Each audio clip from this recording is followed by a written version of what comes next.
Om Sahanavavatu Sahanau Bhunaktu Sahaviryam Karavavahai Tejasvinavaditamastu ma vidvishavahai.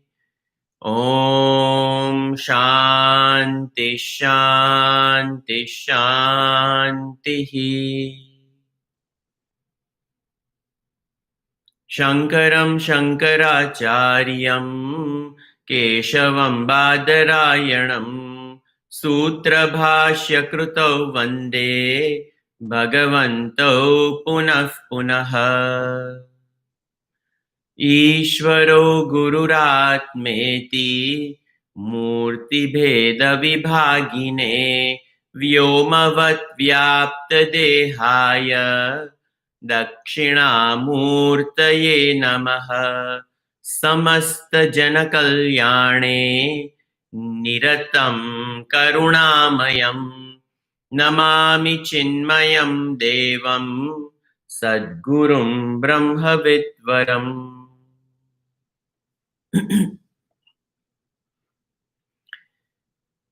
Gaudapadacharya ji is systematically over here in Mandukya Upanishad is talking about the non-reality of the jiva and the jagat.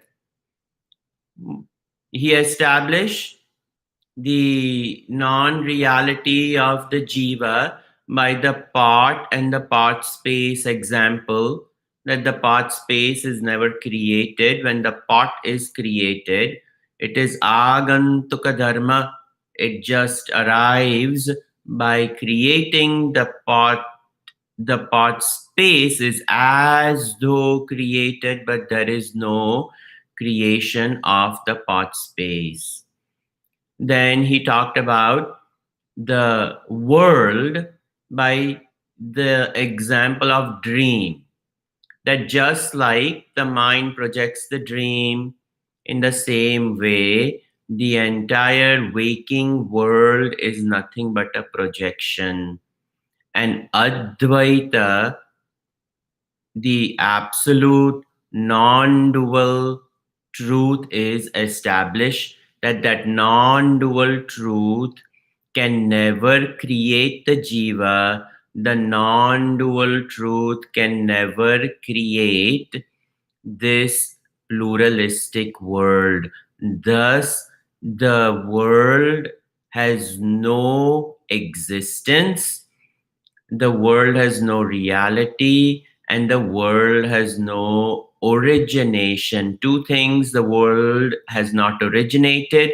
If the world has not originated, the jiva has not originated, and the world has no reality. The world has no existence. So these 2 points were made. Not only that, but he also says, he does not say that there is no experience of this world. The world is experienced, but it is refuted by knowledge that this world cannot have existence. In that way, he established that he's not against the appearance and the experience of this world. The appearance and the experience of the world is, but mainly negates the very origination of the world and the very existence of this world, the creation of the world, that is refuted. He uses Shruti Praman to establish the non-creation of Jiva, and then logic for non-creation of Jiva. Then Shruti Praman for the non-creation of this world. And that's where we are. So, briefly looking over the Karikas 24, 25, 26 of the Advaita Prakaranam. 24, Nehana Neti Channaya Indro Maya Bhirityapi Ajaya Mano Bahudha Mayaya Jayate Stusaha. So over here, 3 Shruti Vakyas are used. Shruti meaning Vedas, Upanishad basically. He is taking the Upanishad Praman. The Upanishad are the absolute authority on the very establishment of Advaita philosophy. So he uses the same Upanishad and says that it is not my independent idea that the world has not been created, that the world has not originated, that the world has not existence. He says it is very well established in the Shruti. But we saw Shruti at various points in time talks about different things. It also talks about the creation of the world. So that's where Gaudapadacharya ji, excuse me, that's where Gaudapadacharya ji comes and says that all this is only because we have to understand properly what the Shruti means by creation and what the Shruti means by non-creation. So over here, Shruti Katho Upanishad says, Neha na neti chamnaya, neha na iha nana iti cha amnaya. Shruti statements, amnaya says, Neha nanasti kinchana. Kathopanishad says there is no such thing as duality. So this is one Upanishad he quotes, Katho Upanishad. Yamadharmaraj declares it to Nachiketa that there is no plurality over here. If at all plurality is seen, it is seen in the mind.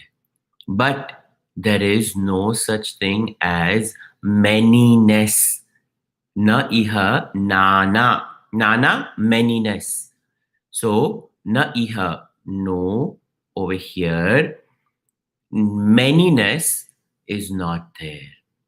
Then, the second Upanishadic praman he uses is Indro Mayabhirityapi. In Upanishadic language, Indra Bhagavan is considered to be the lord of, in Puranas, Indra is the lord of the heavenly world. In over here, Upanishads, Indra is considered to be the lord of the senses. Senses are invigorated by devatas, and the lord of the devatas is Indra. So the lord of the senses is none other than mind. So Indra is referred to over here as mind. So Indro Maya Bihi Ityapi. So this mind, due to Maya, it experiences manyness, but there is no manyness, is what is declared in Brahadaranyaka Upanishad. Then the third praman that he uses is none other than Purusha Suktam. And in Purusha Suktam, it is declared Ajayamano Bahudha Vijayate. So, even though he's unborn, it is as though the unborn has born and appears as many. Excuse me.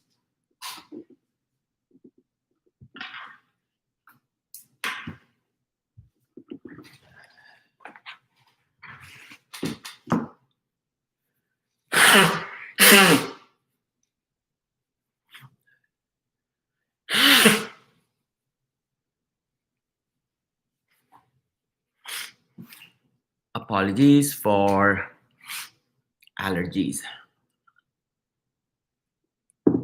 Ajayamano Bahudha Vijayate. Like I was saying, Purusha Suktam is the third Shruti Praman which comes and says in the Vedas that Ajayamanaha, even though he's unborn, Bahudha Vijayate, he appears as many, but not in reality. He has only an appearance. That is what we saw.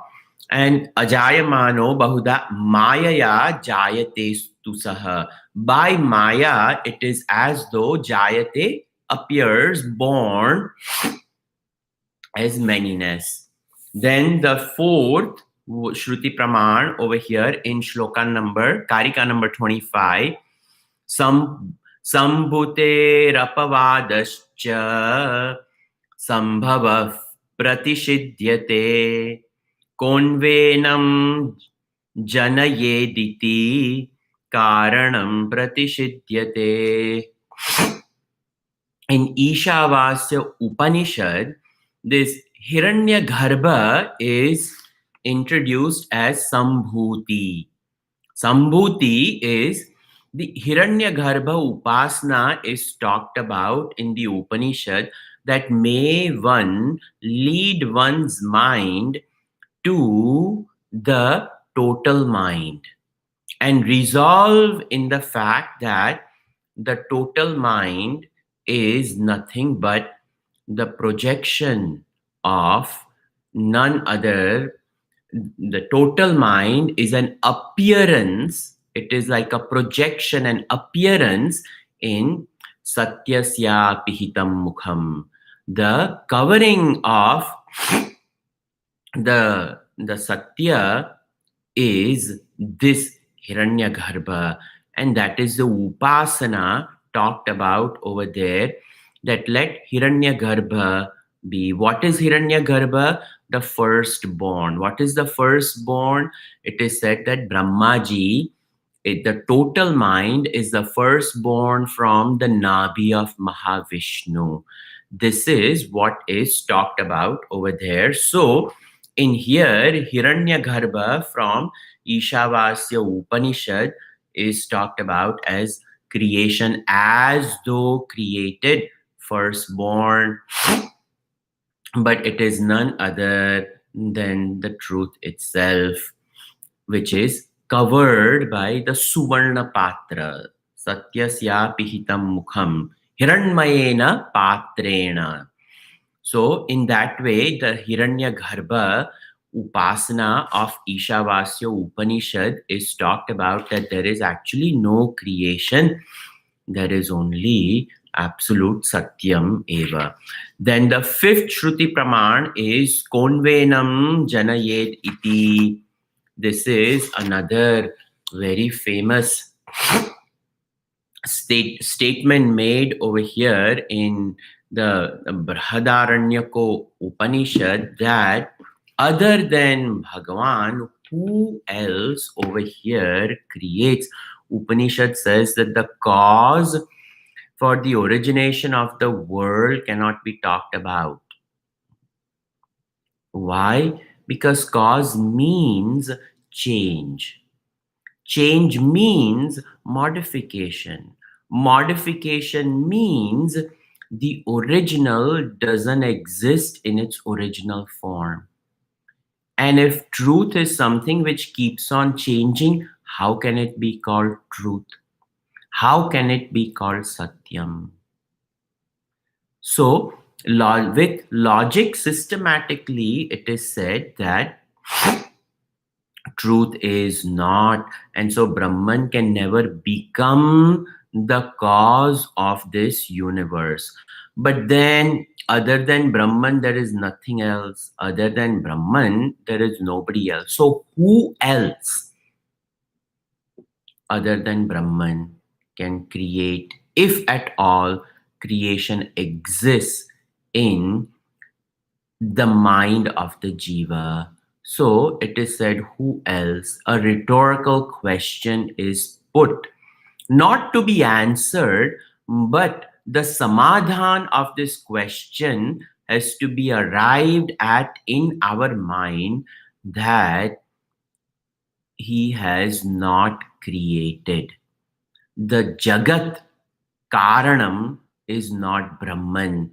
Brahman cannot be a Karana, it cannot be a cause.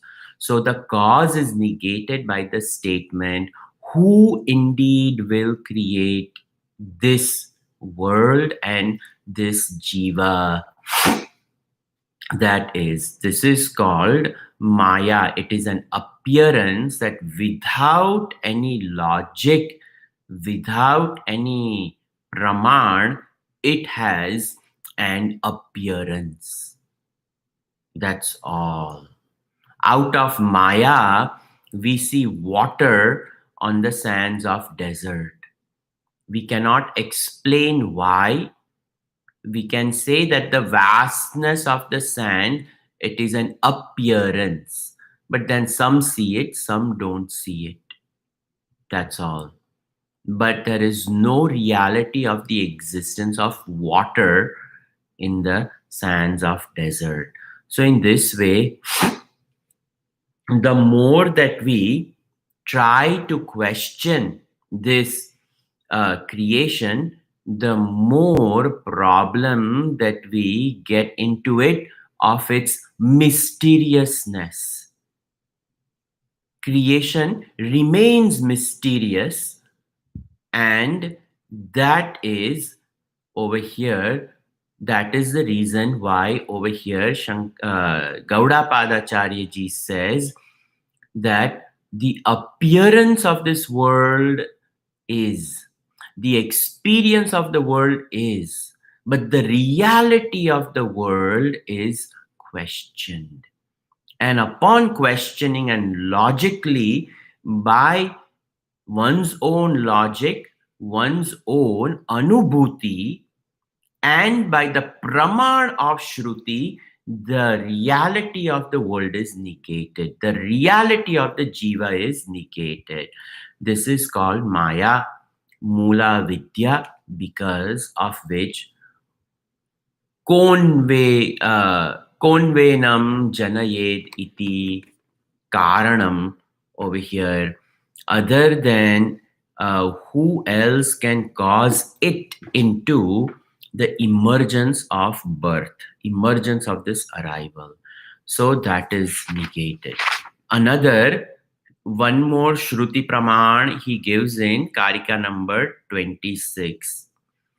Sa esha neti netiti व्याख्यातं निह्नुते यतः सर्वमग्राह्य भावेन हेतुनाजं prakashate. This is very important, very beautiful, that Shruti talks about the negation of the plurality as na iti, na iti, na iti, not this, not this. So, by saying not this, what the Shruti is trying to do is trying to make it easy for us. Why?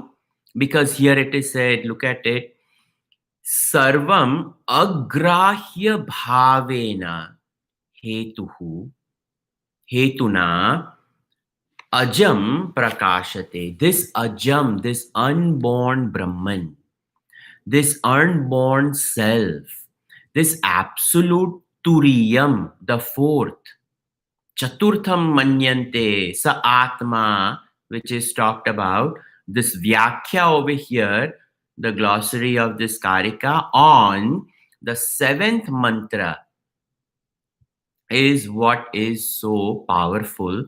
It is saying that because agrahya bhavena, grahanam is to capture, to hold.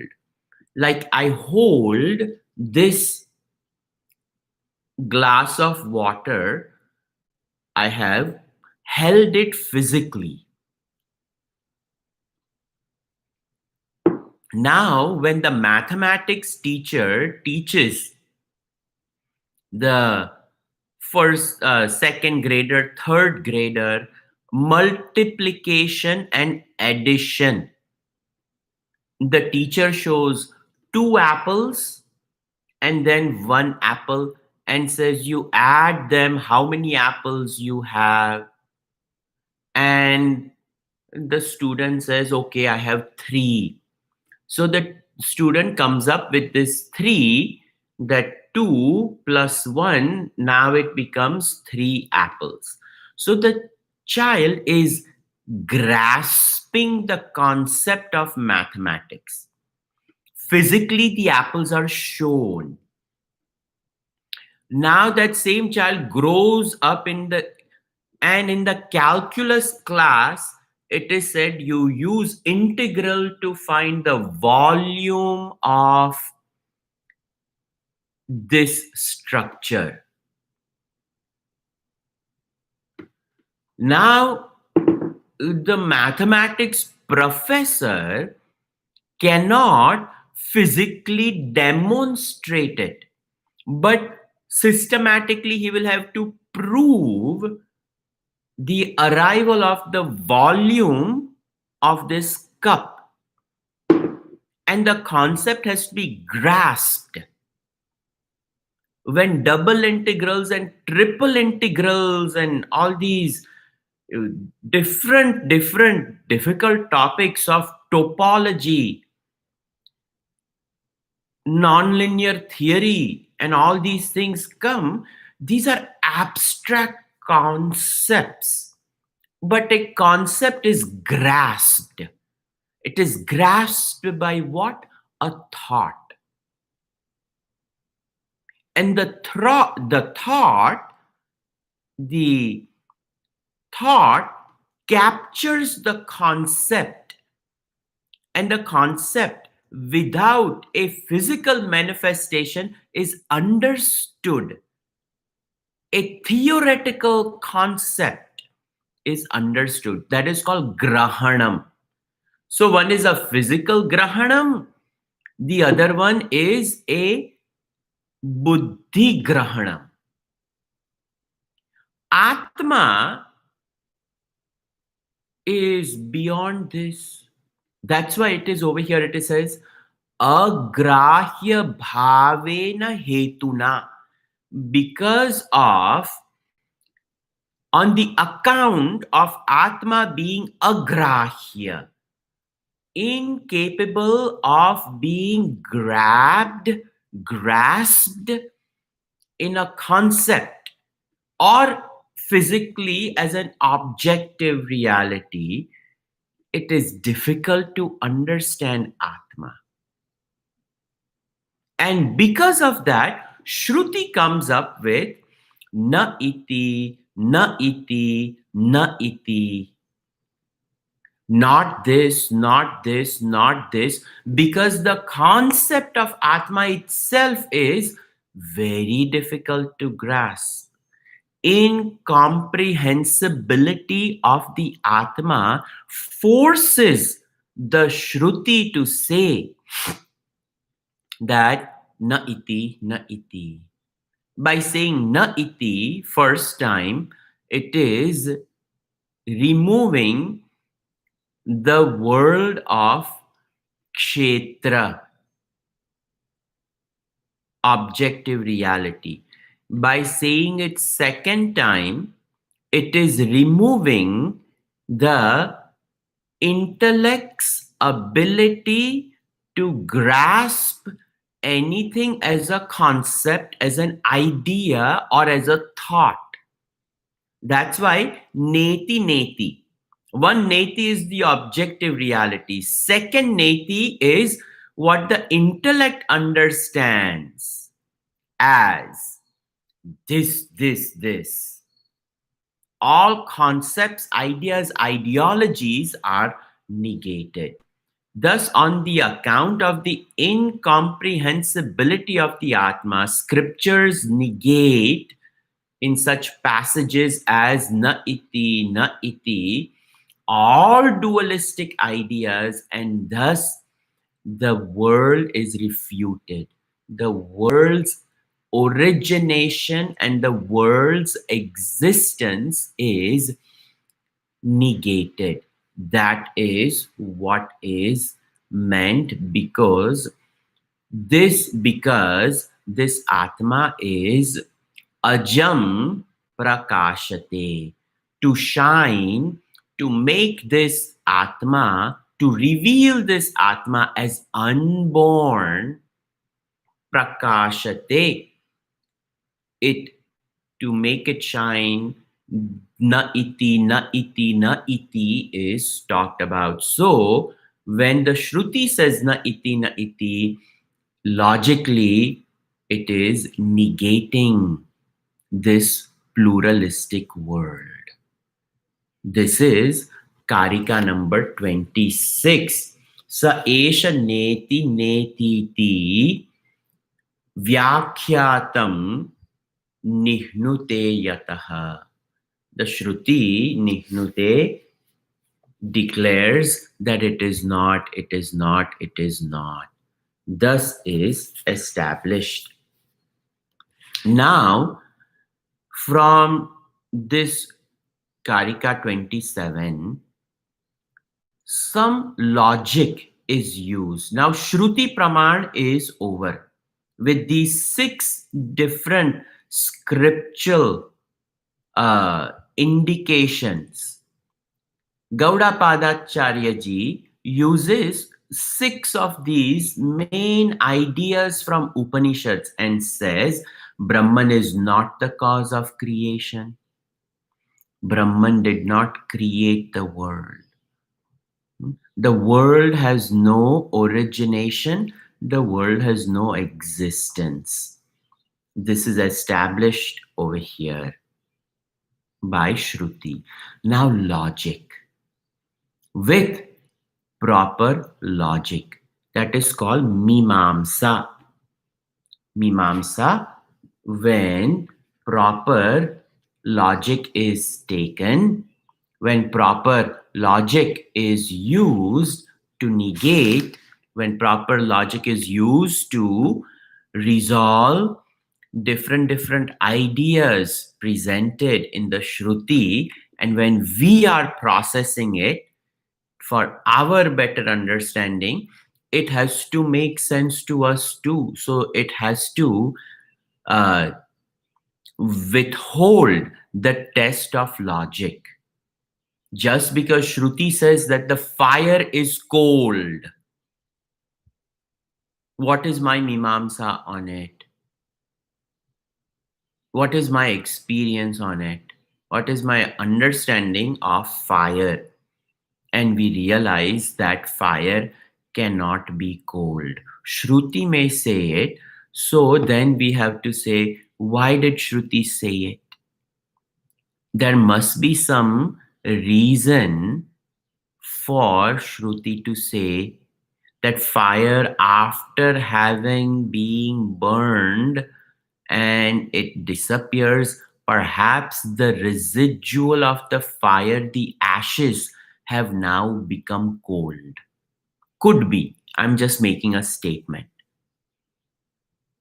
So, in that manner, we have to understand. So, now in this, logically, now Gaudapada Charyaji takes up logic.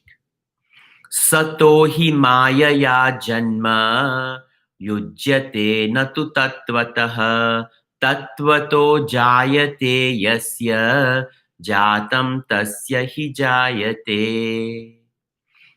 When it is said that truth is absolute, truth is omnipresent, when truth is omniscience, all pervading, in all times, it exists, it is, and it is unborn. So he's saying that when an apparent reality is experienced as though a reality is experienced, then that reality which is experienced, the absolute cannot be the cause. Because if the absolute is the cause, by saying that it is a cause, cause means modification, cause means change, and absolute means changeless. Then how is it possible? It is not. So over here, he's saying that Sataha, absolute, truth, Brahman, Turiyam, whatever names you want to add, you add. Omniscient, omnipresent, omnipotence, this absolute, in one word, Sataha. Janma, its birth, its origination, Mayaya yujyate natu tattvataha. When it is said that Sataha, from this Sata, Jayate, Janma, from this truth came this world. What Gaudapada ji is saying is it cannot. If it has come, it is due to Maya, Mayaya. So it has arrived apparently as though due to Mula Avidya, due to the incomprehensible nature of Atma. When Atma is not comprehended, something else is projected. Misapprehension of the non-apprehension of the self creates misapprehension of the self, is what Swami Chinmayananji used to say in all his lectures. When Atma is not known, now not knowing the self, we project onto self, and that is called Sataha hi Mayaya Janma Yujyate Natu Tattvataha. In reality, it cannot.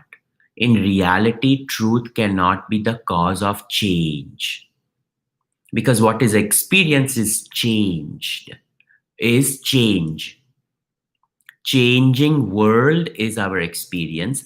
Changing body is what is experience. Changing mind, changing thoughts, changing ideas is all experienced. So all this change means vikar, modification. We are hoping that the buddhi and the mind in this 1 hour lecture goes through some vikar, modification, that it learns something. And when it learns something about Atma, it has modified. It cannot go back to being an ignorant mind. It will be a better educated mind then. That's the purpose of education. It alters our ways of living, behaving, and transacting. Thus, we dial in the morning so that we hope to change for the better. We want mind to change. Why? I want to see God. I want to see the truth. I'm done with seeing the illusion. I'm done with seeing the plurality. Thus, over here, logic is what he used.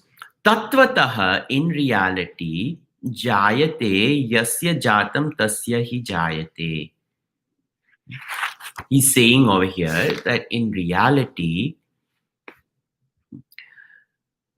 from the standpoint of the truth, tattvataha, from the standpoint of this reality, tattvataha, this truth, this reality, jayate, passing into birth and coming out on the other side as creation, yasya jatam tasya hi jayate.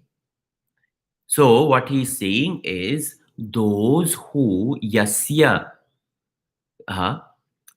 jatam, for a person to whom they think that they are born, those who believe that this passing into birth is real, they assert in fact that what is born alone is born again. What is implied over here? That when a modification is seen as an effect, and when that effect is seen as real, that effect will then become a cause for yet another effect to arrive. And the other effect, the third effect, will become a cause for the fourth effect. Our last birth is the cause for this birth. And then this birth today becomes the cause for tomorrow. Tomorrow becomes the cause for the day after. That becomes the cause for the day after. That becomes the cause for June. June becomes the cause for July. July becomes the cause for August. In this way, it will go on until infinitude. But the first cause, what is the cause? All the causes I can systematically think about. But the first cause, what was the first cause? That is where we run into trouble. And thus, it is said that sataha na jayate kinchit. Because if that truth modified, it will go on until infinitude. But in reality, truth cannot modify. It goes against the laws of causation. For every cause, for every effect, there is a cause. And the effect is nothing but a cause in a different form. And from that effect, you remove the cause, nothing remains. In these laws of causation, we apply that an ever existing one, birth is only an illusion. So the first cause, illusion. Thus, it is established by logic that anavastha dosh is established by saying that there is a cause-effect relationship, but Brahman cannot pass through any cause. If it passes through a cause and modifies itself into an effect, that effect becomes another cause, it will go on. But the very first cause pushes this Brahman into an ever changing entity. But Brahman is changeless, modificationless. So the truth can never give birth to the world. And the truth alone is. Now, another logic he is giving, if truth is not cause for the world, then can the untrue, unreal, non-existent can be the cause of this world? He's talking about over here. Asato mayaya janma tattvato naiva yujyate vandhya putro na tattvena mayaya vapi jayate.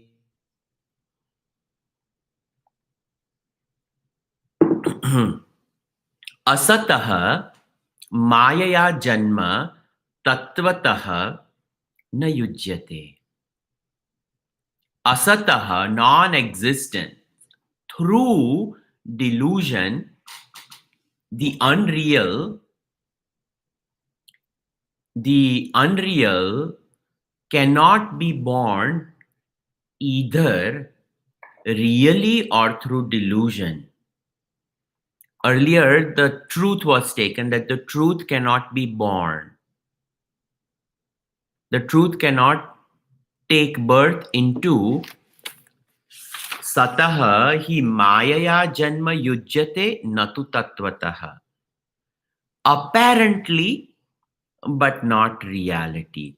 Tattvataha, not. Over here, it is said asataha, the non-existent, because other than existence, what is there? Non-existence. What else can be the cause of this world? Either some existence or some non-existence. Other than these two entities, there is nothing. So now asat is taken. So asataha mayaya janma. From this asat, non-existent, the apparent existence of the world has come. Tattvataha na eva yujyate. In reality, how can you say that? It is like Vandya Putro na tatvena mayaya vapi jayate. A barren woman cannot, in reality, nor in apparent illusion, give birth to a child. She's incapable of producing a child. Then how can she produce a child? Either in reality or in delusion, Maya. Not possible. From non existence, what can come out is only non existence. How can existence, the appearance of the world, and the experience of the world come out from non existence? It cannot. So, logic over here is applied that truth only appears due to Maya, but not in reality. But from non existence, either in reality or in illusion, nothing can come out. And the example given is Vandhyaputra, the child of a barren woman.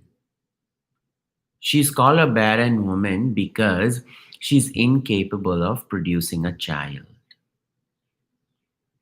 So, that is what is talked about over here. So, the world of plurality cannot emerge out of a reality which is existence, nor non existence, asat.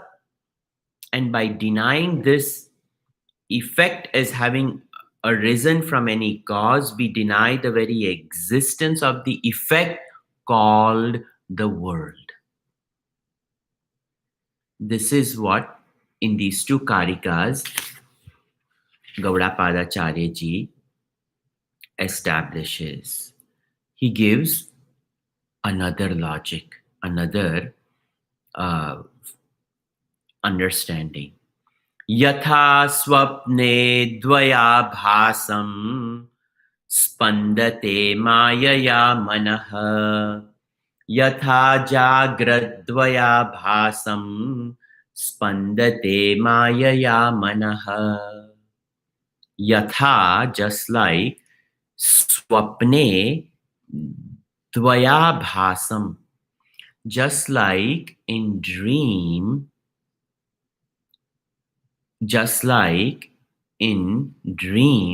dvaya abhas is there. The delusion of duality is there. Mayaya manah spandate. By the illusion of Maya, the mind gets deluded into creating this duality. As in the dream, the mind vibrates through Maya delusion, revealing the appearance of the experienced reality in the dream.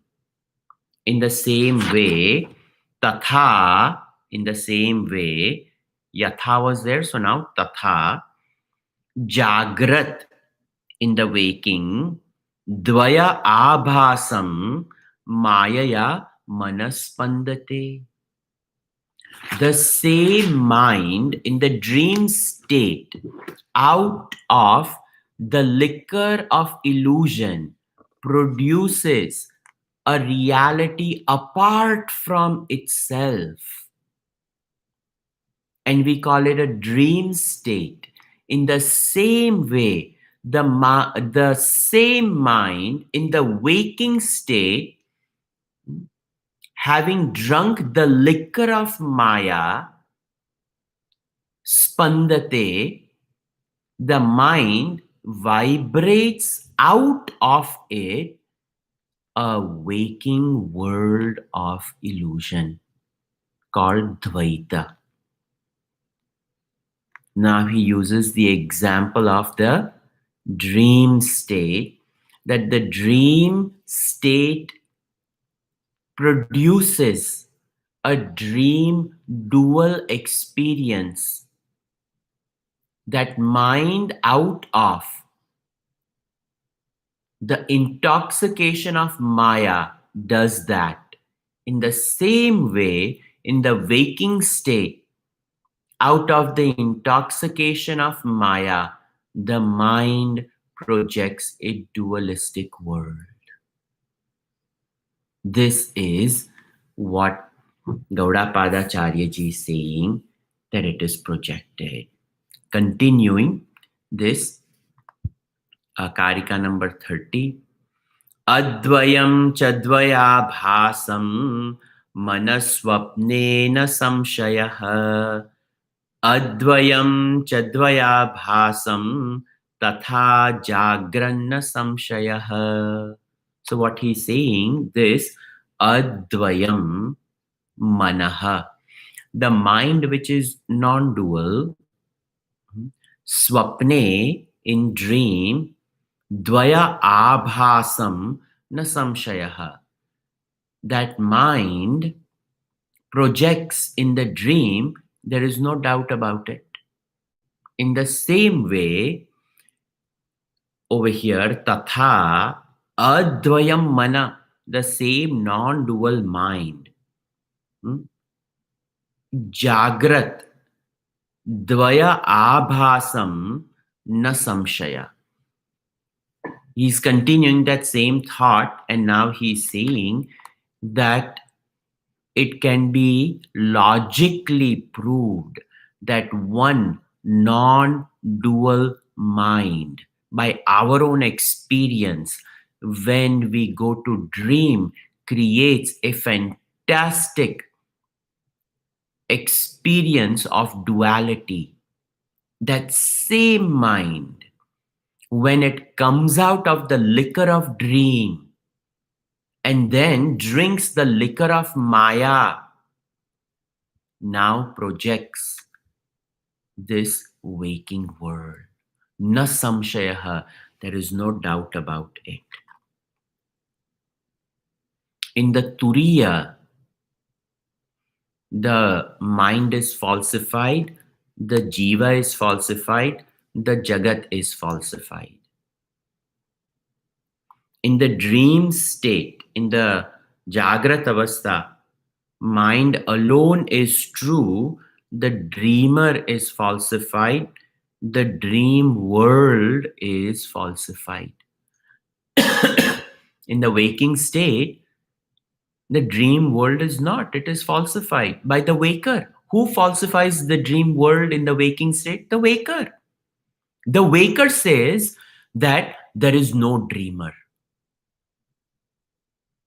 And while the dreamer is, he does not meet the waker. Never has the waker met the dreamer. They cannot meet, because if they meet, it will be dvaya manaha. It will be two minds. It won't be one mind. But over here, advaya manaha. It is the same mind. I experience the dream within me, not outside me. And the outside world is known in my mind, not outside. Apparently, as though it appears outside, but the processing of the world is in my mind. Sorrow is where? Outside? No. Outside is only a death of a friend. Inside, excuse me, the friend is glorified as the best friend. There has never been a friend like that. The mind uses colorful adjectives and then it sobs, oh, I lost my friend. Outside is only the death of a matter which arrived, which was there, and that same matter left. What else? But the processing of that arrival and departure is done by the Advaya Mana. And that mind misses the friend. And the mind imagines the world without the friend. In the waking state, he imagines the future absent without the friend. That is called daydreaming. And that mind is one and only one. Advaya manaha. Dvaya abhasam. That is what is mentioned over here, that the non dual mind alone experiences a reality, and thus this non dual mind is only one. Experiences are projected by this one. Continuing, Karika number 31. Manodrushyamidam dvaitam yatkinchit sacharacharam manaso hyamani bhave dvaitam naivopalabhyate. So, this another very important, nice Karika has been this beautiful karika over here. It is said, Yat kincha chara acharam, that which is movable and immovable, this entire world of plurality. Yat kincha chara achara dvaitam manaha eva drushyamidam.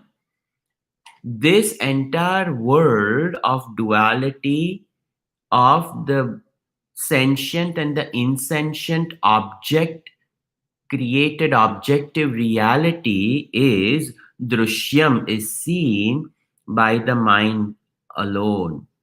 Manasaha hi amani bhave. But when that same mind enters the state of no mind, amani bhave dvaitam naiva upalabdhaye, naiva upalabhyate. The dual experience is not experienced. The duality experience is not registered when the mind ceases to be. When the mind ceases to be mind, amani bhav, over here, at that point in time, duality is not experienced. Over here, Gurudev's words are very beautiful.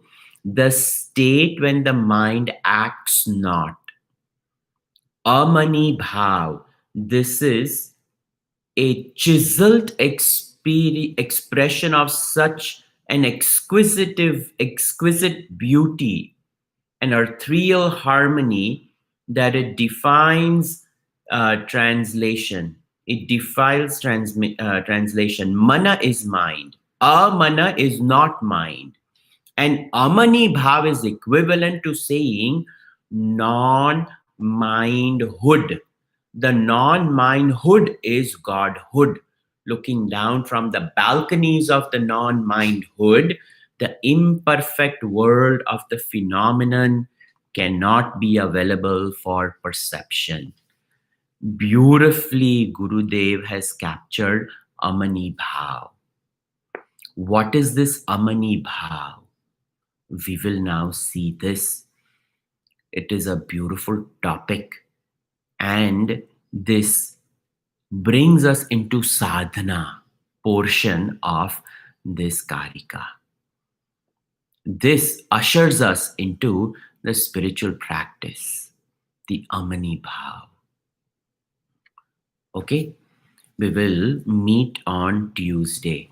Sarve bhavantu sukhinaha, sarve santu niramayaha, sarve bhadrani pashyantu, ma kaschit dukkha bhag bhave. Om Shanti Shanti Shanti. Harihi Om Shri Gurubhyo Namaha. Harihi Om.